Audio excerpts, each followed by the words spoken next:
يسقط يسقط يسقط يسقط يسقط يسقط الاحتلال التركي لا لا لا يسقط يسقط أردوغان بالراحة بالدم نفديك يا عفريت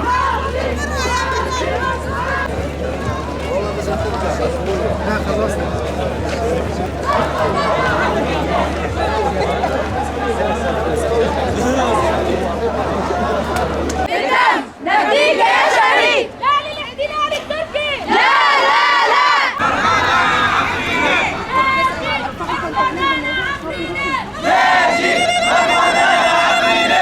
نفديك يا عفريت بالراحة بالدم نفديك يا عفريت بالراحة بالدم نفديك يا عفريت بالراحة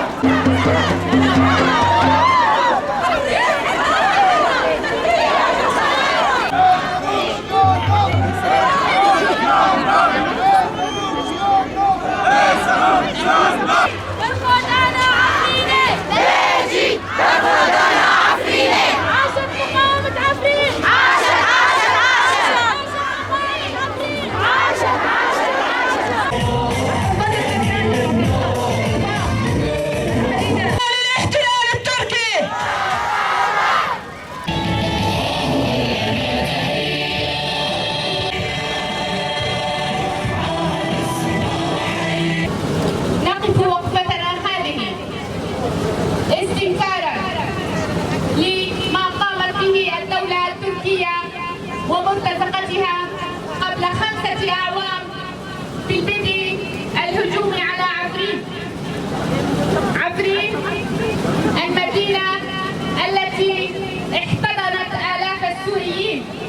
من كافة المكونات والطوائف منذ انطلاقة الثورة السورية،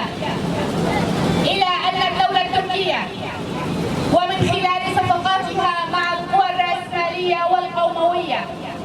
وأهدافها وأطماعها في إعادة إحياء أرجاء الدولة العثمانية، عسى أن تكون عفرين بنظرها الخطوة الأولى لإعادة أمجادها في المنطقة. نرسل رسائلنا هذه في رفضنا للتدخل التركي في الشأن السوري، إلى جانب المطالبة بالانسحاب من المناطق المحتلة، ونعد ونجدد وعدنا باستمرار المقاومة وتحرير المناطق. إننا وباسم الإدارة المدنية الديمقراطية في الطاقة